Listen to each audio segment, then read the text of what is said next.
So welcome everyone. This is a GCDN Conversations session. I am not Adrian Ellis, who was supposed to do the introduction with me and Kiley today, but I'll try to represent as best as possible.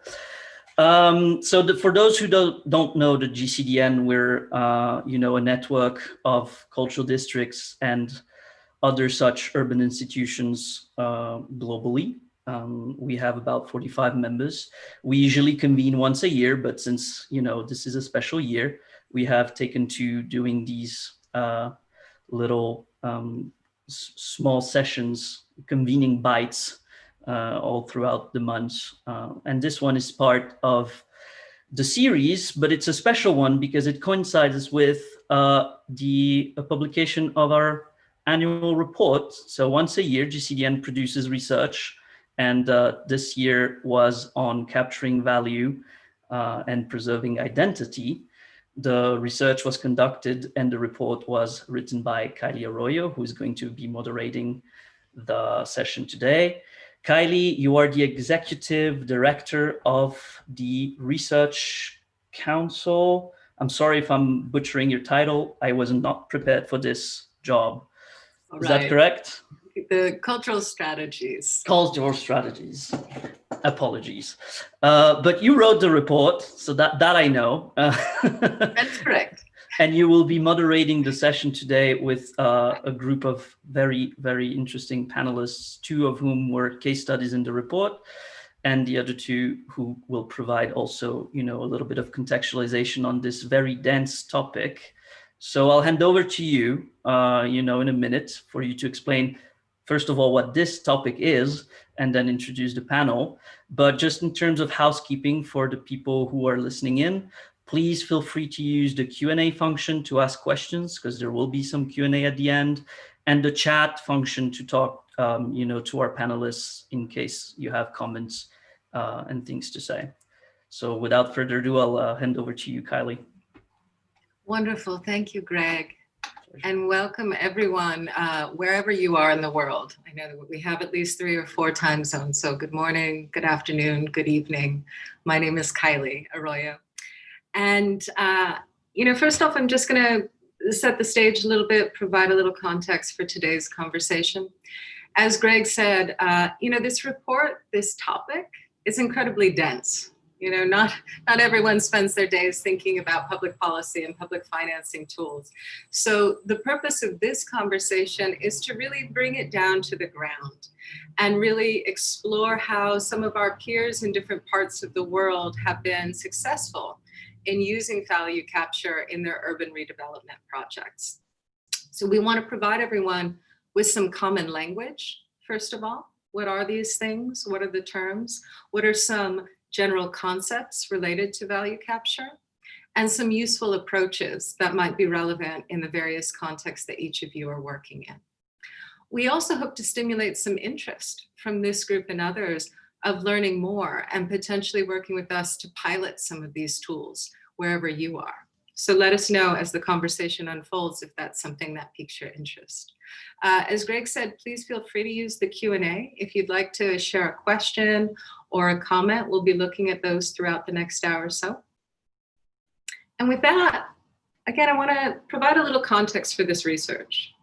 So a common issue, as many of you probably know, in urban redevelopment, whether it's culture-led or not, is that success often involves increases in land values that displaces the very people, the very activities, and the very character that made a place interesting to begin with. I've certainly experienced that here in the Bay Area. So when Adrian came to me with the question, how might value capture tools, particularly when we use them with an equity lens, help leaders disrupt this trend? I was really intrigued. And so there began the research. And I think we both felt, even before the events of 2020 started to unfold, that this was an incredibly relevant topic, but even more so now, as cities, as cultural leaders, as development leaders throughout the world are really reimagining what will the future look like and how can we bring those visions into being, not least of which, how can we finance them? So with that, what is value capture? Right? I think at its simplest, it's just based on the idea that public action should generate public benefit, right? And it includes a suite of public policy and financing tools that are used to recover and recirculate value, right? So that it doesn't just be generated and then escapes the community. There's a variety of different forms of these tools that are easiest to understand as direct tools and indirect tools. So the direct tools generate value from the use of something, right? So we drive across a bridge and we pay a fee, and that fee goes to paying for the bridge. An indirect example might be, say there's public investment in a new transit system, and that increases the value of the properties surrounding the transit system. That's when value capture would be used to capture some of that uplift and then reinvest it in the community.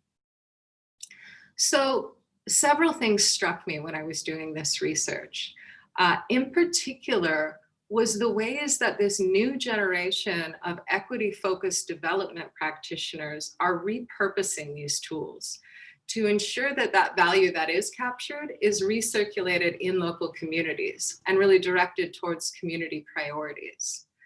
And in doing so, they're demonstrating that we can create community wealth, we can celebrate local identity, and increase market returns simultaneously if we use the tools that way. These things don't have to be mutually exclusive.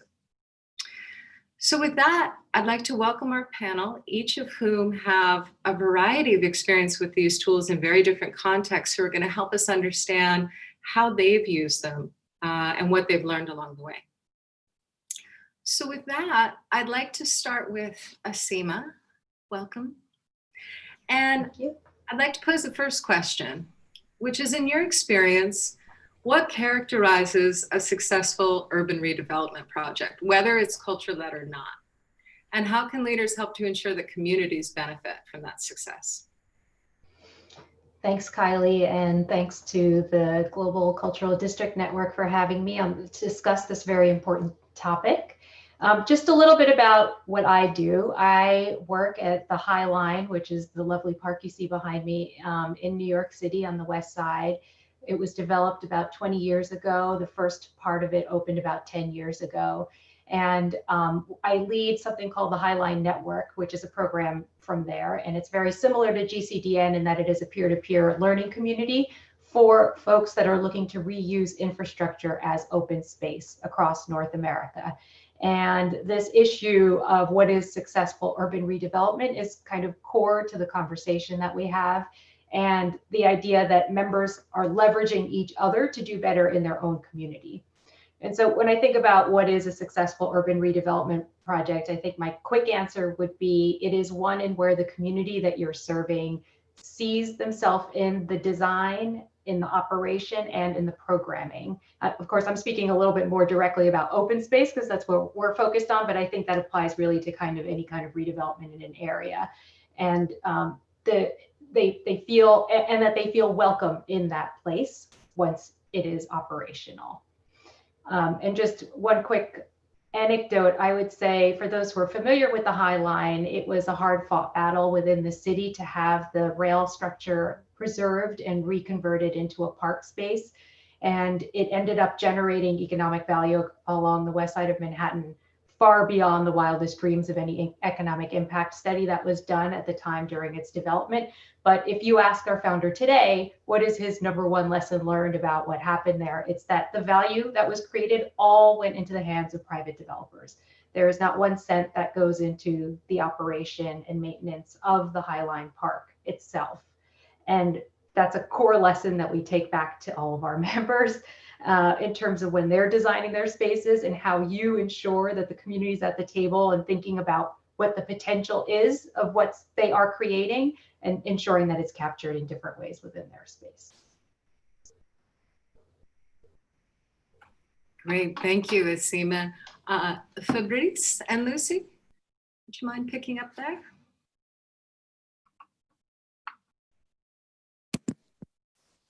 Hi, I'm Fabrice Bertero. I am the Deputy Manager of La Samoa. and I'm working with Lucy. And I'm sorry, my English is not very good, but I'm going to try to explain what is our activity. And I just have to leave because I've got a problem, and I need to leave in a few minutes. Nevertheless, the Samoa is one partner of Nantes Metropole, and we are the firm who have two main activities. The first one is to rebuild and transform the island of Nantes. It's a urban project. It's the beginning of the project was in the 18th with the end of the shipping yard activity, and we have a project to develop since the 50s. So it's a large time to develop a long activity and large activities on our island, and to make a new city center in the city of Nantes.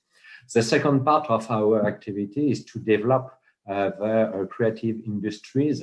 And in our history of the town, the culture is a main part of our DNA. And DNA, sorry. And we think that with creative activities, creative and cultural activities, we can make value to develop our city center. And we develop and provide a large part of offer for actors, for enterprise to propose some development of their own activity. In fact, the creative district is a part of our project, urban project.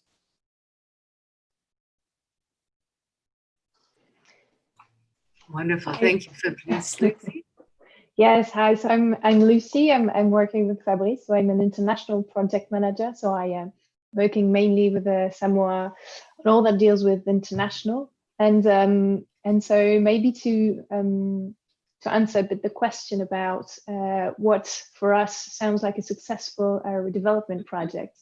And I guess because we consider ourselves, at least in part successful. So what we believe that we had in our success was a real, as Fabrice mentioned, a real long-term vision. It's been that the project itself was started in the 1990s. It's supposed to end at least, starting from the 2040. So that will be 50-year at least project. And so this really long-term vision allows for political support and involvement and long-term ambitions to really, have goals in terms of, as was mentioned in the question, communities and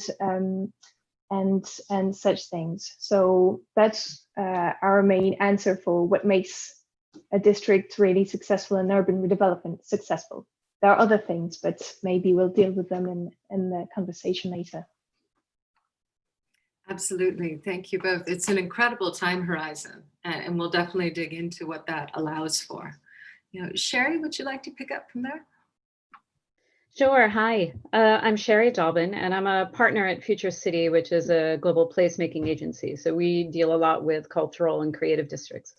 But also, I'm really here to represent as the chair of the Urban Art Forum, which is a council that is part of the Urban Land Institute. And we are a collection of individuals representing both the property sector as well as the cultural sector. And so we're really looking at how we put forward solutions jointly, as opposed to thinking that we all have to be in opposition, and then understanding what makes it easier for government to assist. One of the things that makes a success is when it's not a sense of ownership, but there is a true ownership. And so very often culture can be the adhesive for civic, for commercial, for consumer and community interests. It's through culture that you can join and own and risk and develop together. And that makes a huge difference. So we should also recognize that when we talk about public or civic assets or funds, these are community assets or funds. The government, we are the ones who give the money to the government, and therefore we are the community. We should also remember that, the cultural players are also part of your community. So one of the key things that we always look at when we're talking about any scale of development, whether it's a building or it's a whole district, is that it's essential to think about cultural production as well as consumption. You've got to be basically developing the infrastructure that will continue to create and deliver and respond to what's important throughout. And that will naturally pull people in from the community, both as producers, as well as audience, or as well as trainees. So it's important we think about a cohesive vision and also a whole ecosystem that's going to help feed itself. Mm-hmm. Beautifully put. And I suspect that will come up some more, this dynamism. How do you create spaces that are responsive over time, not just in a moment? Right. Wonderful. Ryan, would you like to pick up from there? And you might be muted. I'm Brian Green. I'm the lead developer at Victoria Yards and one of the owners. I always feel like a bit of an imposter when these kinds of events are imposed on me because I started out my career as a camera person working in war zones across the world. And my first opportunity came up in a building that was unpopulated, and I had this idea to develop it into a niche or boutique little neighborhood retail center, and went about it, and it's become very successful and done in a very low-key way that's not pretentious in any way, and has become a little jewel in Johannesburg. Shoot forward 15 years, and I was introduced to this rather, in my view, a very big site, Victoria Yards, and there were three kind of guiding principles when I first saw the site. One was food security, the second was vocational training skills, and the third was the community, and the third was probably the most important guiding principle that I had. So the public's interaction with an urban redevelopment that is successful needs to be championed and appreciated and loved by the public that use it. And the community really needs to be considered in the blueprint of the initial thoughts and of the project. And I think if you can get those fundamentals right and in place, I think you'll end up with something that the community do treasure. Mm-hmm. Brian, let's pick up on that a little bit, because that sounds like it's a running theme across the board, is being very intentional about centering the community, not only so that they see themselves in the work, but that there is ownership, that there is ongoing dialogue with the community. And in the case of NOTS, there's actually time for that process to unfold, since we all know community-based work tends to take time, right? In your experience, what enables or hinders that from happening, from really centering the community? Well, I think that when you do identify an asset, you have to identify the asset or the buildings, and you have to look at the neighborhood, and both of those have to add up and make sense to what you're trying to achieve. And I always feel that a building and a location kind of dictate to you what has to be done with that building and location. And those two things combined with what you get. So my food security, vocational training skills, and those all add up into enabling a project to even be considered and come into fruition. So I think that's, for me, extremely important. And without any or all of those elements, I wouldn't have gone further than I did with this particular project. Mm-hmm. So to say the back, so really thinking about what the asset allows for from the outset, and if it provides the right kind of platform for the kind of work the community wants done.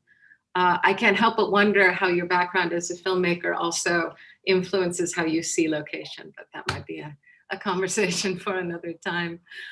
I'm curious if the others would like to share anything about what your experience has been. What has enabled or hindered a community-centric approach?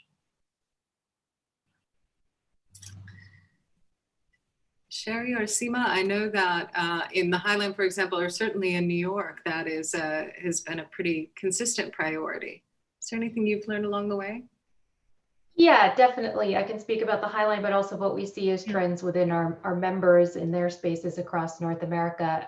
For the Highline, what we're really having a little bit of a reckoning with right now, frankly, is that the project was community-led. It was born out of an idea of two men who lived in the community meeting at a community board and saying, wouldn't it be great if this was saved and repurposed, and taking that on. And in the years that passed, with the immense amount of private development that's gone up, the kind of the displacement that has occurred, the fact that the value in that neighborhood is for the very extreme rich at this point, and it's become a prime tourist destination. It's kind of lost its footing a little bit as feeling as for and of New Yorkers, especially for the lower income communities that we serve in that area. And so I would just add, something that hinders it is when community is used as a tool to get approvals and not consistently engaged beyond when you need their approval to get something done.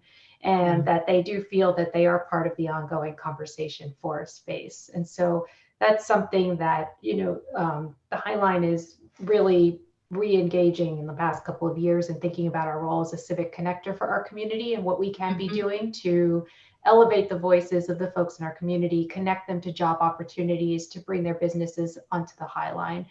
And I see that as a continual trend throughout our network. And one of the projects that we usually like to celebrate is the 11th Street Bridge Park in DC. And they're also looking to convert a bridge into a park, connecting two very different neighborhoods in Washington, DC. And they've spent probably about 3 or 4 years at this point and over $50 million just in laying the groundwork with the community, recognizing that this kind of investment is going to change the face of this neighborhood drastically. And in investing dollars in the community to build leadership skills so folks feel empowered to speak up at community meetings and understand how to voice their concerns, training them as gardeners, so once the project is ready, they can actually take the jobs as gardeners on the site. Thinking about creating a land trust to preserve affordable housing in the area.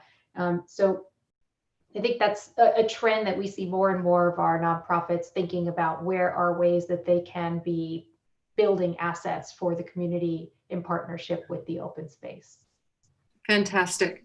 And that will definitely, I think, come up some more in this conversation, is sort of marrying, human development with the physical development of place, and really intentionally thinking about the role of community woven throughout the entire arc of the project, right? Not just at the outset. Yeah. Well, let's be honest, development can take anywhere from 5 to 20 years. So time is a huge obstacle. You engage with people, and then there are huge periods of time where there isn't that much information to then feed back. So understanding how to engage, how to communicate, how to be honest about the process. Two, it's not the community, it's many communities, and those communities shift and change on a regular basis. People live in cities. We don't all stay in the same place for 15 to 20 years necessarily. So we have to accept that we will engage with who is there, but then who is there another 2.5 years into the process may be completely different people with different needs. It shifts. So that's important. And then I think one of the other aspects is, I always say, if you're going to invite people over, then you have to be prepared to take care of them. So if you're going to ask for people to engage, find meaningful way in which they can engage, a way in which it's actually going to help the process, and then remember how it is you can communicate back. And I guess one thing we've learned from lockdown is that a lot of the digital tools for community engagement have really been able to access many more individuals. They're not the only form, because you need people who are quite digitally literate, but still the people who are engaged now in developments we're working on are in 3,000 to 5,000, as opposed to a handful of people in a room. This is a tremendously empowering aspect of what has been embraced in the last few years as far as community engagement, as far as feeding into the consultation. But we do have to be honest, the timeline is painful for most individuals.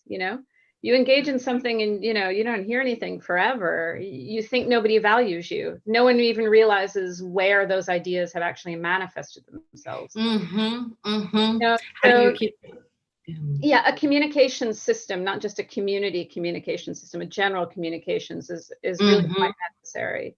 And yeah, always genuine, be honest, be transparent, and look for genuine opportunities for people. Excellent. Actually, on that end, I'd like to turn to Lucy, because you have time. You have the luxury of lots of time.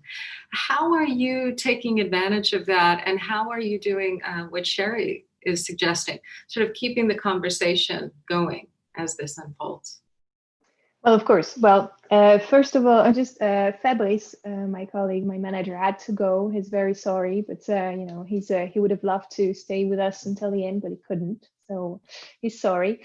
But then to really answer your question, we have a lot of time, but we have also a lot of you know, things on our hands. So that is also a big redevelopment project, and there's a lot to develop still. And we've been since the beginning really working towards community engagement. But as you mentioned, there is a wide variety of ways to look at community, what it means, and who they are and what groups they represent. But we have always have an open project. We really are open to solicitation and to opportunities. So we really welcome solicitation from the outside, either an economic actor or either an association or whatever that would have a project. And we usually try to find how it can really get into the project. So we really trying to develop tools to inscribe these solicitations into the project. It is not a fixed master plan, it is an evolving master plan. It has always been evolving. And there is a place for opportunities, and so we're really open to that. And we also develop a lot of tools to access and to be accessible towards communities and also citizens and inhabitants that will or do live on the island, or that, you know, are users or whatever, they're just passing by. Or we have a lot of tools, but I'm afraid to say we're not yet too digital about them. We're still you know, the old ways, but we've been engaged in a lot of what we call citizen participation processes. Let's take the topic of health and well-being in the city. So we will develop panels and a series of panels that can be as most representative as possible, and to really see what is the vision of health and well-being and how we can really then develop recommendations and then apply them to the urban project in the end. And so this has been so far as to really have decision, because you can be involved, but what the power lies in is really in your power of having the decision, of being part of the decision. So we work with a team, which we call an urban planning team. They draw the master plan. And so we choose this team every 4 years or so, 4 to 6 years. And so we have involved a panel of citizens to really choose also this master plan, this urban planning team. And so that was also a big step for us, but it was really a strong voice and a strong message to give. And we also have, you know, actions towards children or schools, and trying to, you know, see what's the point in urban planning and architecture. And we have a lot of community tools towards a lot of communities. And maybe I'm going to be a bit too long now, but we also have a lot of tools towards the cultural and creative sectors that are really part of the urban project as a whole. And so, as I mentioned, we're open always to opportunities. So we host a lot of people that came to us and said, okay, we need some room. How can we work together? But also in what will be the future of the island, also in terms of urban planning, but also in terms of economic and cultural practices. And so we host a lot of workshops on the future of the island with design thinking practices. And usually these events are open to either students, citizens, engineers, and, you know, any kind of actors in this in the wide sectors. Fantastic. I mean, it's such a variety of ways to engage, but a lot of intentionality about the various communities who might engage. But what I'm also impressed by is there's a lot of sort of porousness to the project itself. There is room for people to not only share ideas, but to be empowered to make decisions about what happens, which is sort of that next step and really community-led work. And I think that segues nicely to a question I have for you, Asima, about equity, right? And the extent to which it's centered. So how have some of the folks in your network used value capture in tandem with equity-centered practices? And what's been hard or perhaps pleasurable about that? I'm sorry, I'm not sure I understand the question. Can you repeat? Oh, for Asima, even though it's not for me, but yeah. I'll text you, and maybe with Asima's answer, it'll clarify a bit. Yeah, so in terms of thinking about value capture and how you can actually ensure that you're centering equity in your work, we've seen a few different approaches. Certainly, we've seen a rise in the traditional thinking about business improvement districts and how you can leverage tax increment financing to funnel that value back into your open space organization or community-led uses.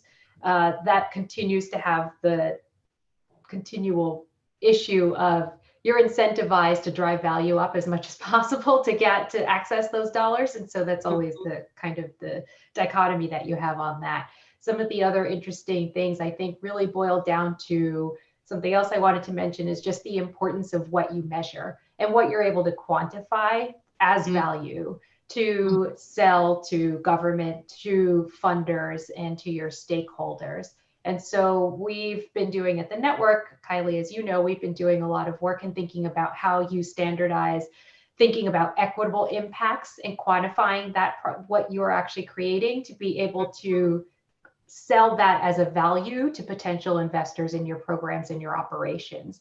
And just a few examples of that, I would say, is that there's I believe you have a member in Houston for GCDN, but the Houston Parks Board did a really great job in telling the environmental story of what they were putting together to have a state issued bond developed for them to capture, because they saw the value of creating open space in driving environmental change for that area and secure public funds in that way.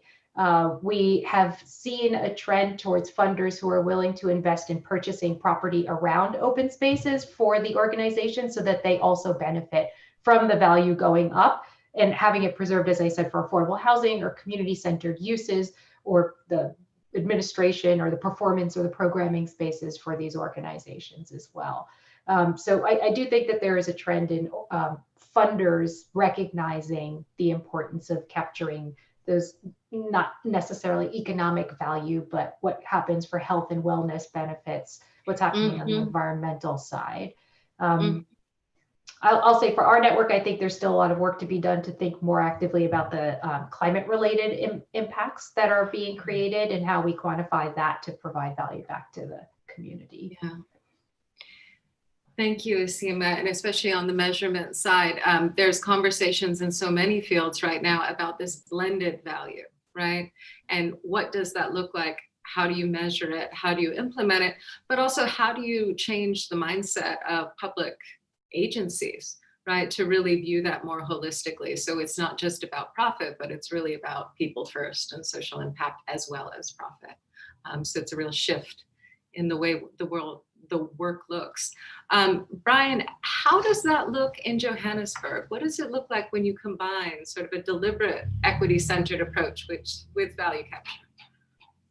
Well, Johannesburg is a very different kettle of fish. When I hear about the kind of numbers you chaps are talking about and public capacity to get behind projects like this, well, we as such don't have value capture tools. We are the tools ourselves. So we have to fund the projects. We have to look for ideas to enhance the community's well-being. And we've gone about this, and you know, it's not like we've got lots of cash. It's just that we do things very, very carefully, and we're very careful with the money that we have available to us, and we think very hard about what we're going to do. And as has been said earlier, it's very much a bottom-up approach, and we listen. We listen to what people want and what people need, and we identify aspects, what they need and want. But I must say that I must kind of distance myself from being the community or the social element to my business. I'm the property developer. I rent out space. That's my job. I love the aesthetics. I get involved in the aesthetics and making the place as beautiful as I can. But engaging with the right people is absolutely vital. And where we were lucky is that, and I'm getting a little bit off point here with regard value capture, but where we got lucky is that Simon Mason was a young man just enrolling at Wits University, getting his doctorate in the well-being economy and active urban change making. So he took that responsibility away from what we were trying to do, well, what we were doing, but we were very meshed in what we ultimately wanted as an outcome. And along this route, we've managed to capture some value. So very different to what happens in New York City and Chicago and London, but we have our own little African way of doing things. Well, it makes sense to me if you're really being context specific, right, and context responsive, that this work will look different in different places, and really underscoring the importance of those trusted partners, you know, with shared values. It sounds cliche, but it is so critical in this work. And also sort of knowing what your respective roles are, knowing what each of you is distinctly positioned to do, right, as opposed to trying to do everything, which we sometimes see as well.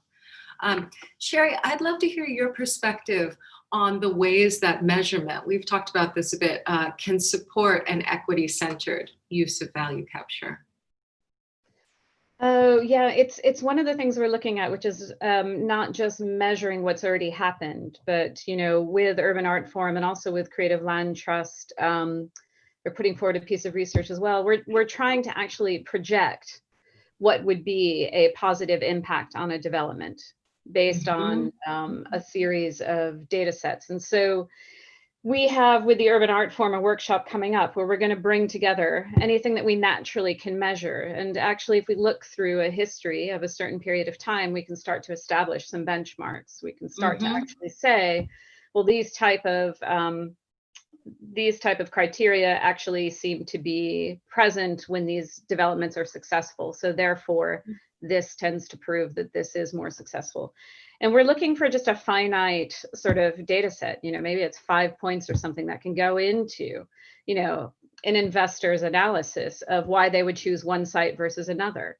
You know, it's not just what you think the land value is going to be. You're also looking at, you know, how active is the local authority, or how, you know, what kind of cultural assets are already in the area. Are there policies already set up that would make it, you know, loan itself to actually being more ambitious and risk-taking? And so we're very, very curious, not just in measuring backwards, which is what usually the arts have done. We always scramble and try and defend ourselves, as opposed to saying, we have so many years of evidence, why don't we stop and really turn that into something that's valuable, so we can start projecting what success would look like and how we might achieve, you know, that success. And it's crucial. It's also crucial at a time where, you know, we have this wild universal experiment where the whole world has been interrupted. We've had to rethink things. It's had a tremendous, you know, impact on every sector economically. So also in development, you can't go with what was a standard scheme. So now that there's sort of no standard blueprint of what might work, this is exactly the time where we all need to take risk. We all need to think about it, but it means we're all taking a risk. So this is the time where we should start pushing forward on what we think really can work, because we don't have to defend why we're changing our approach. It's already been upended. So we really actually have a responsibility to start doing this and behaving, you know, with a bit more conviction. And so it's amazing what happens when you can come up with definitions of what you want and how you can put that into any kind of occupier's RFP, and they'll answer to it. You can state what you want from the area, especially, you know, when you're looking for those who are going to occupy it or be your tenants, whether they're small tenants or other. And then another huge aspect is that there's a term that one of the members of the Urban Art Forum used, which is really stuck, which is it's now a time of a collaborative high street, or a collaborative district. And tenancies aren't the same. There are a lot of co-tenancies. That's right. So it's all about how we survive by collaborating with one another. And again, that just relates to, the commercial needs the cultural, the community needs the civic needs the commercial and the cultural. We all going to need each other. And we're all sharing space now. That's the other thing. Occupiers and tenancies are going to be collaborative or joint or cooperative. Food and beverage is sitting in a space that's working space. That's also possibly another form of retail, So it's really a chance for us to rethink it. And it has to have a more nimble sort of approach, because people are going to be moving in and out of spaces much faster than they ever did before commercially. Indeed. Well, we're going to pick up that on the final question, but I just want to circle to what you said around being prospective about measurement. And I think that is a really exciting proposition. As you know, the cultural sector is typically retrospective in the way we think about measurement, evaluation, so on and so forth. But we know a lot. So why not start to be a bit more assertive, have a bit more self-confidence, if you will, and really start to model outwards what we think we can do in this space, because those are also the kind of propositions that government or financiers would want in order to really have a meaningful discussion about value capture. Well, what kind of value do you really think you're going to create, and based on what, so that we can start to use these mechanisms. And what are the conditions that are most likely to make it successful? Again, a projection is not a guarantee. That's right. We have to accept that. When one is doing a financial projection, they're not necessarily guaranteeing that's what the return is going to be. They're going to say, my best guess is the return would be such.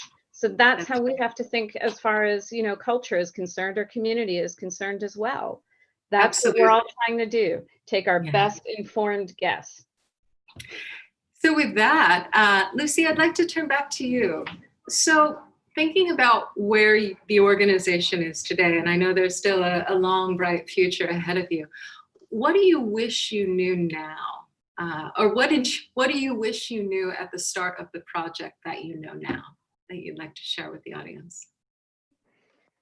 Yes, well, many things, I guess.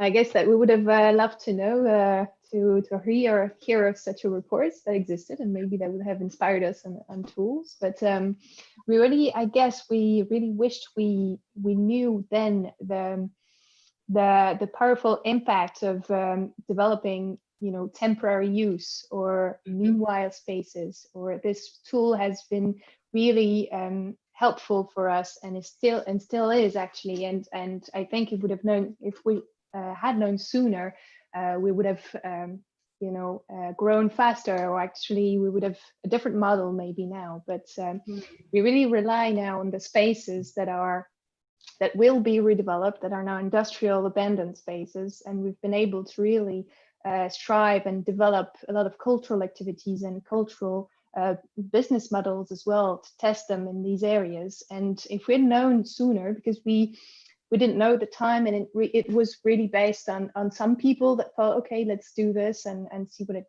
goes, and actually it revealed as a really powerful asset and economic leverage as well for developing the creative sectors inside the city.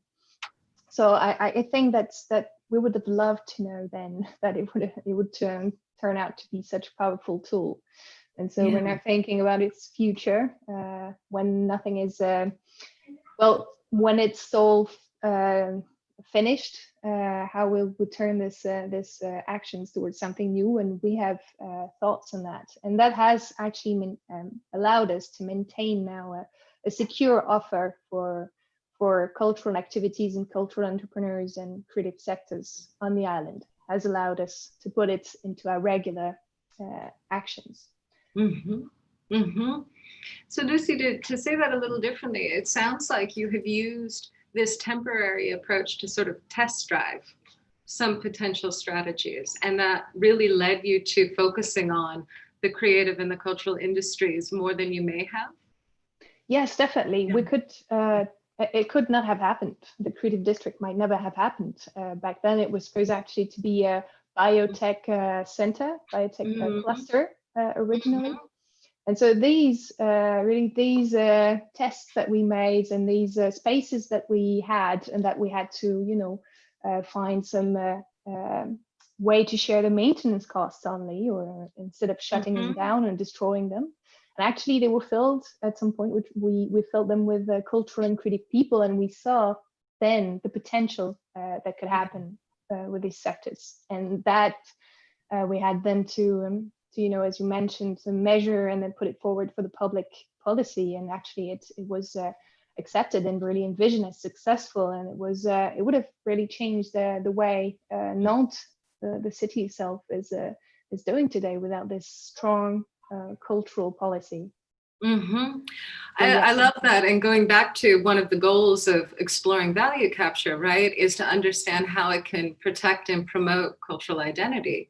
Well, it sounds like this strategy really helped you engage in dialogue with the cultural community about what is that identity? What is it currently? And what do you hope it to be in the future, right? So you can design something that supports that. Well, we have a focus on cultural and creative sectors that is quite mainstream. We do not have a specialization around one branch, one sector. So we really are open to, we believe that cultural and creative sectors are a specialization, first of all. So that's already something. And now we have, to just give an example of one of the tools that we have, a definite tool now, is that we're able now to besides temporary use, to create definite spaces special for cultural and creative sectors with private promoters. Because we own the land and we sell the rights to build, we're able to adapt with private builders, private promoters, a mechanism that will allow them to develop these spaces for cultural and creative sectors, which will have been, we were solicited before. And so, and then we adapt our offer to them by allowing them to build maybe a bit more housing or a bit more market price housing or something elsewhere. And so we're able then to really create tailor-made real estate and permanent real estate for the cultural and creative sectors. So that's how this has turned into a permanent strategy now. Right. So, that's fantastic. And I know that preserving space for culture is an issue everywhere. And there's certainly a large element in the report, for those of you who haven't gotten to check it out, that looks directly at impact fees and development fees, and way to do exactly what Lucy was mentioning, of providing different incentives to developers that benefit the local community quite directly. Does anyone else have any sort of burning lessons that you feel like you would be remiss not to share, that you wish you knew at the start of your work?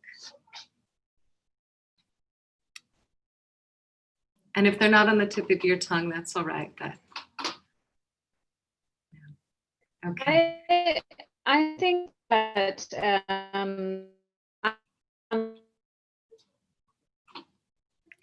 Sherry, I think you're breaking up just a little bit, unless it's on my end. And you think. And or is my connection slowed? It did. You just went a little max headroom on us. I'm going to age myself. So if you wouldn't mind sharing that again, that would be great. I would say that most people are more ambitious and more ambitious than they give themselves credit for. And very often when we work, find people that others do. So you have fears, can say it, talk about the ambitions, and very often you immediately can see the ambitions are greater than the fears. So I think don't underestimate people. Yeah, you're just chopping up a little bit, and I don't want to underestimate you by any means. So it sounds like be more ambitious from the outset. Really believe that your work will be successful from the outset. And it might help, as much as we'd love your video, it might help if we just have the sound going. Yeah, I was gonna, I put in the chat, assume others are more ambitious. Yeah. Excellent. Oh, thank you. Thanks for clarifying that. Don't underestimate others. Others. Okay. Ambition in a project. Don't assume that everybody is fearful. Give room for people to be ambitious, but also give room for them to list their fears, and they can start to see that their ambitions usually outweigh their fears. Excellent. So that connects nicely to the final question, which I'll pose to you first, Sherry, since you're on, but I'd love to hear from the others, which is really, how can urban redevelopment efforts effectively engage with the challenges and the opportunities embedded in this moment? And Sherry, you spoke to it earlier, where we kind of have a reset. But I'd love to hear from each of your perspectives what you think those tactics might be, right? Certainly it's a challenging time, but it's ripe with potential as well. Well, I resonate very much with what Sherry has just said. I think that one has to be brave or naive, or just go for it and just kind of forget about failure, burn your bridges, and make a go of what you're setting out to do. People feel the value in that, and they kind of join you on the ride and hoping that you know what you're doing. Well, most of the time you don't. You're just kind of fudging your way along and getting it done. But you yourself, I myself, had such a burning ambition to do these projects and complete these projects that they became reality, to the point that, I don't know if you know, Sherry, but we recently were awarded with a ULI Excellence Award, which was quite extraordinary after just 4 years of being in the business. So it came as an extraordinary shock, but a very welcome shock at that. You know, arts and creativity for me is what I am. I couldn't have gone into other worlds like you know, mechanics or whatever. This is what I knew. I also knew that the vocational training skills had been taken out of South African schools, and there was no way, there was no body to display this kind of skill set to the general public. And so what we did is we made this beautiful environment and insisted and made sure that the product that was being made on site was world class. And we got people coming not just from the area, but people coming from the wealthier areas in Johannesburg and South Africa and further afield to come and invest in what was being produced in our environment. And as a result, Victoria Yards has become this fantastic place that I can't imagine Johannesburg without something like this, and more of it. So I always go off topic a bit, off point a bit, but I guess this is what I wanted to deliver, and I hope it goes from strength to strength. Thanks, Brian. Asima, would you like to jump in there? Sure. I think that, you know, as many of us have seen this year, when you first thought it was all about challenges, and there really were so many new opportunities that came out of what's happened this year. And we've talked a little bit about just the reach you're able to have and with the community through virtual platforms that you might not have been able to have before. But I think it's a real opportunity to, as we've also said, to reset and to really pivot in particular about how you think about your community relationships and partnerships, and what are the greatest needs in your community right now, and how do you play a role in serving them. And so, you know, again, like at the High Line, the public schools, we are offering outdoor classrooms so that the students can meet. So there's ways to build community trust and perhaps to rethink your model overall based on what's happening this year in a way that better serves your community. And you know, the High Line considers itself a little bit of a museum in the sky because we have curated artwork every year up there. Of course, we couldn't install anything this year. It was closed for 5 months. But it was an opportunity, again, to engage a much larger audience through our virtual channels to help pick what the next monumental sculpture was going to be that's coming to the High Line in 2022, and opened up our eyes to very different ways than we ever would have thought about before in how we engage with our community and think about our role in the community. So, you know, I do think, and to this idea that no one knows what they're doing, the importance of partnerships and collaboration and learning from each other. I think GCDN has seen it, just like our network. We're talking to each other all the time because everyone wants to know what everyone else is doing and how they can use that as inspiration to do better in their own community as well. But that's certainly been a positive. Fantastic. Sherry, Lucy? I'll try and see if this works. I mean, one huge thing again is we have to positively engage people. So think about ways that people can do things as opposed to don't do things. So make an adventure of the new behavior, don't rope off previous behavior. But listen, you know, safety and health have become a huge, huge priority for people. So wellness is up at the top again. Take advantage of this moment, address how important it is and how people have embraced wellness as a part of, you know, their life and what's crucial to them. And, you know, pay attention. We have this moment that's never happened before. There were arts initiatives, you know, in New York, they talked about, you know, the day without culture, but there's never any way to turn it all off. The only positive thing about it being turned off right now is that we see people crying out for what they miss. We all need to benchmark this moment and we need to use it as a zero setting. So when people start to come back, we have evidence. You know, absence is evidence of what people want for presence. So like, do not miss this moment. This is if you're talking about. And is, you know, really thinking about how this idea of digital place shaping is going to be an ongoing, you know, for the idea of collaborative high street. It's just really important that we continue to think about how we will be involved in digitally place shaping, you know, our environments. Start embracing what works about it and keep using it, not just as a substitute to be connected to. They're more open to making these connections now than they were before. And I'm sorry about my video. Certainly. No, thank you, Sherry. And Lucy, what are your thoughts? Well, I have to say I totally agree with what has been said before by Seema and Sherry and Brian. So of course, it is also for us time to, you know, slow down and think about how to also engage to actors that we wouldn't have, you know, networked with before or collaborated with before. And that's actually what we're doing now.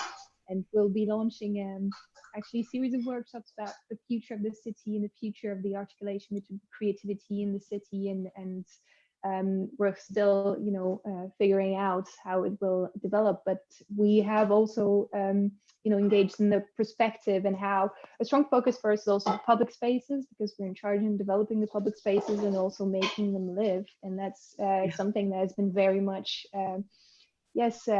cut off since the sanitary crisis and the COVID-19. And so now that the public spaces are empty, how do you re-engage, and how to think other ways of actually engaging in public spaces? For instance, that's just an example, but we're really working to what the future uses will be around the cities, what the future users will want and will try to achieve or will want to see and reactivate or change. And you mentioned, you know, the digital tools, and that's something we really have to work on. And we are really very much in the perspective as well, and we're engaging also with a lot of actors around us and working together on this with collaborative tools.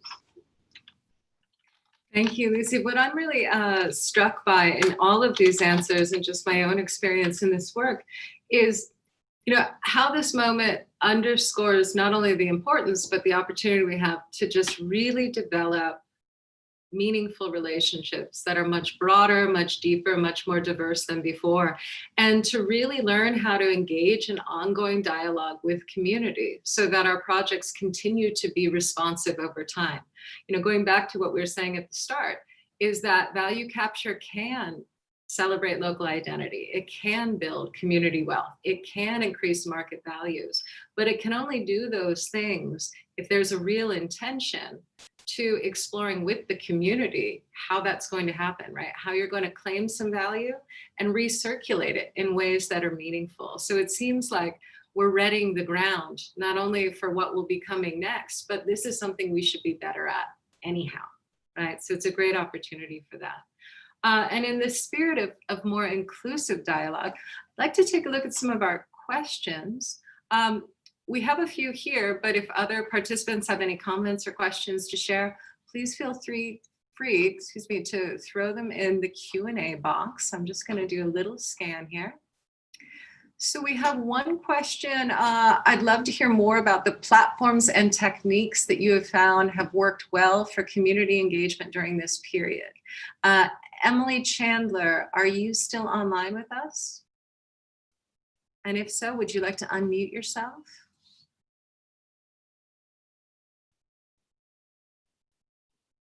And maybe you're not online anymore. But if we want to do a little round robin, perhaps, of some of the engagement tools. You know, there's been a lot of talk about digital engagement, for example. Would anyone like to share more specifically what that's included? I mean, some of the developers who are looking at new sites have been doing their consultation through platforms. So like in London, there's one called Built ID, where you give your view. The ads can go out through Instagram, you know, as well as Twitter, et cetera. So it just comes up. They're really quick platforms. I think some of the ways where people are actually asking for things like, how do you use something or what do you miss, as opposed to a specific thing that is to be delivered, is really crucial. So many of the museums and cultural institutions really to learn how. And there's a great video that the National Theatre in the UK put forward where their NT Live has expanded their audience to millions, you know, that it wouldn't have been able to during a regular live session. So there are just so many ways that people have been experimenting with how they can reach out and get responsive, and how they understand that their social media has become much more of a dialogue as opposed to just posting. That's been quite crucial. But I will let some. I'll mention one surprising thing, benefit that happened for the High Line is it is a public space that people can freely enter and exit at all different places. But when we reopened a few months ago, it's one way and there's time ticketed entry, and it in a way solved a problem we've had for years, which was how do we know who's visiting and how do we get their feedback on it, and what time of day. And so it's provided an immense amount of data for us to take forward and think about our approach and our impact and our reach. So a lot of conversation about how we keep that in place in some way once we're back to business as usual. Yeah, excellent. What a great unexpected benefit. Brian? Yeah, I think that, you know, I'm not much of a social media person, but I have noticed that it's become less of a playful tool and more of a practical tool across you know, all the different social platforms, and it's become so much more focused and specialized, and we're getting a lot more real response rather than kind of silly stuff, which has been quite extraordinary, and without it we would have really battled. Indeed. And Lucy, you've mentioned a few different tools you've used in the past, but what's been helpful for you in terms of engagement right now? Well, yes, about digital tools mainly. We are using them, but in very small projects. Like we carry out urban experimentation, or setting up urban prototypes in public spaces, and that way we are able to engage a group of people that have been let's say co-building, or at least thinking about the project and giving their view, and then they give feedback, and then we are able to analyze the use they've been making of the prototype, or their feedback and how they like it and so on. But other than that, we are not really yet really innovative in terms of I guess digital tool, and that's also partly because maybe we are perceived as a public authority delivering an urban project. So often this comes along also with a kind of an image of okay, we don't like that, and we would like to reproach you for what you've done, or this kind of things. So I guess we have kind of a fear, or at least we doubt ourselves in this new tools. But we still have a Facebook a page and social media, and we've been developing how we reach out to cultural entrepreneurs in these troubled times. I mean, what do they need, and what do they need to share with others? What are the funding mechanisms that they can reach out to. And we have built this kind of community around the social media, but not to the wider community, not to the specific. But it's really working now, because we have to, you need answers, you need them now, and it's really working to be supporting them not in a meeting every week, but in a moment. Mm-hmm. Thank you for that, Lucy. I think everyone is in the process of learning how to use these things. And, as we can start to gather again, whenever that might be in person, even if it's in smaller groups, what that kind of engagement will look like and how it can be complemented by the digital work. There's one more question here, and I'm not sure if participants are unmuted. So perhaps, Greg, let me know. Emma Wilcox, are you able to share your question with us? There you are. Hi, Emma. Hi, I think I got something saying I was unmutable, but there was no button. Thank you. Thank you very much. It's been a very long couple of weeks, and that's been a really extraordinary, mind-expanding conversation. I feel like I've visited all four corners of the world, so thank you very much. I guess I was about to say a question to Lucy when she was and I was typing slower than she was speaking, about whether, Ile de Nantes could have been as amazing a success without culture. And you were saying, it was all about culture and creativity. But you said originally there was this plan for it to be around science and tech and bio industries. Are those industries now also still coming? Did they continue their ambitions? Did you continue to try and target them? And are they coming? And if so, is there a sort of conversation between the two sectors? What's the impact, I suppose? Because often it's that kind of co-location that sparks off really amazing, interesting, unexpected things.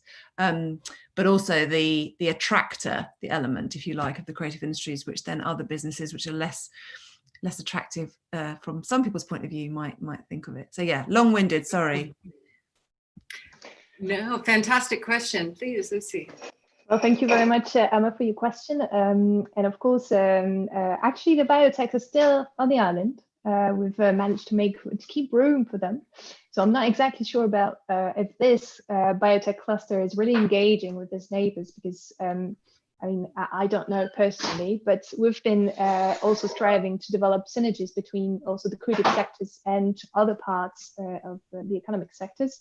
We're really trying to do that now. We work as an urban planner. We engage with a lot of different actors and a lot of different economic actors in the building sectors, but also in the science sectors, in the electricity sectors, the lighting sectors, and a lot of sectors. And we have developed something based on innovation with the cultural and the creative people we support. And so we're doing some projects together, actually, and testing new technologies on the ground, which will involve a large company and a young creative that we support, and they will together develop some project and test it. We will provide the space and the evaluation and so on. So of course, as the island got attractive, it's got attractive also for other sectors. So the economic activities are moving upwards all the time, and we're really trying to accommodate some synergy between, of course, the cultural and creative sectors and the rest. So I hope it answers for your question, but I'm available to develop further if you're interested. Yeah, very much so. Thank you. Wonderful. I am particularly excited by these creative enterprise zones where we're deliberately sort of cross-pollinating arts, culture, the sciences, so on and so forth. I know there's some interesting work underway in the US around the Green New Deal of really what does that look like, and how can we start to remix sectors, not only through cohabitation, but really deliberate collaborations on projects. So we have just a couple of minutes before we close out. I'd like to just invite the panelists, if you have any closing thoughts or questions for each other that you'd like to share.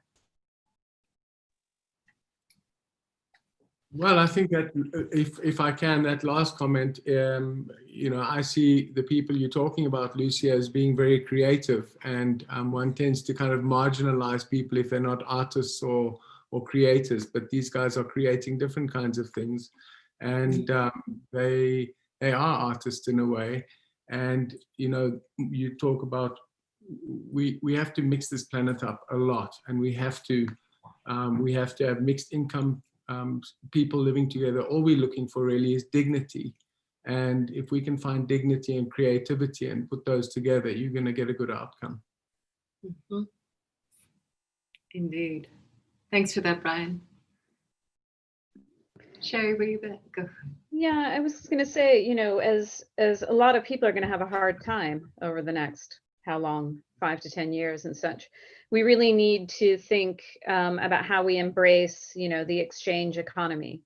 And it's happening a lot. You know, there are a lot of fashion swaps now. People are also being a bit conscious about not just throwing things out, but we're going to have to think about how we can come up with other values for exchange, whether it's programming for place or things like that. We need to start looking at our resources in total and how we do that. And again, I think this idea that there's going to be so much more, you know, co-tenancy, cooperation, and we've got to find models.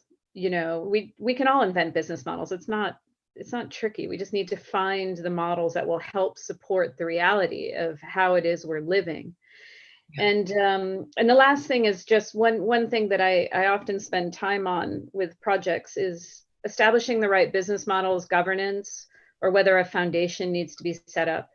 You know, if we want to constantly have this ongoing conversation with, you know, our different stakeholders in our communities, then we have to show it by having some sort of structure that says that there is a process in which they can engage. Somebody will review something. There'll be a time that someone will get back to them. And so sometimes it's just a person, you know, it can be a cultural director. Right now I'm working with a developer where they're actually think that culture at the center of the building is the identity of the building. So they want to ensure that a portion of the building is freeholded to a foundation. So even if the developer sells it, that the development itself won't lose its identity. So we just need to think about when we talk about, you know, how we want to have this kind of ongoing dialogue, we just need to find structures and make sure that they're in place so that they can happen and people can reach other people to continue to contribute to their own place. That's right. Thank you, Sherry. Asima, would you like to add anything before we cut off? Not to put you on the spot. Well, I just to go back to the conversation about digital tools, there was just one other thing I was thinking about is that this has been an opportunity to bring a lot of other voices to the conversation or what you present that you might not have been able to do easily before because there's no travel involved. You know, we've had examples of folks who are holding virtual tours of their spaces, for example, and people didn't come that much because it was always the same, maybe the ED taking you through the space, but now they've had the opportunity to bring in designers or community voices or other folks to talk about their perspective, which also helps to engage a larger audience because you're able to bring in more voices to that conversation more easily. Fantastic. Well, I'm going to tie us off there, and we'll just say that with regards to structures, you know, we do have a tremendous opportunity. There is a reset happening. We are the creative sector. We have an opportunity to think really boldly, really imaginatively, and play with what are these structures that we need. The models might not yet exist, but what are the structures that we need in order to do the work we want to do, which is exactly what we hope to play around with the pilot work that would emerge from this research. So if that's of interest to you, certainly let us know and come experiment. Greg, I'm going to turn it back to you. And also just before I do, thanks very much to everyone, to all the panelists for sharing your insights and to all the audience members for your comments.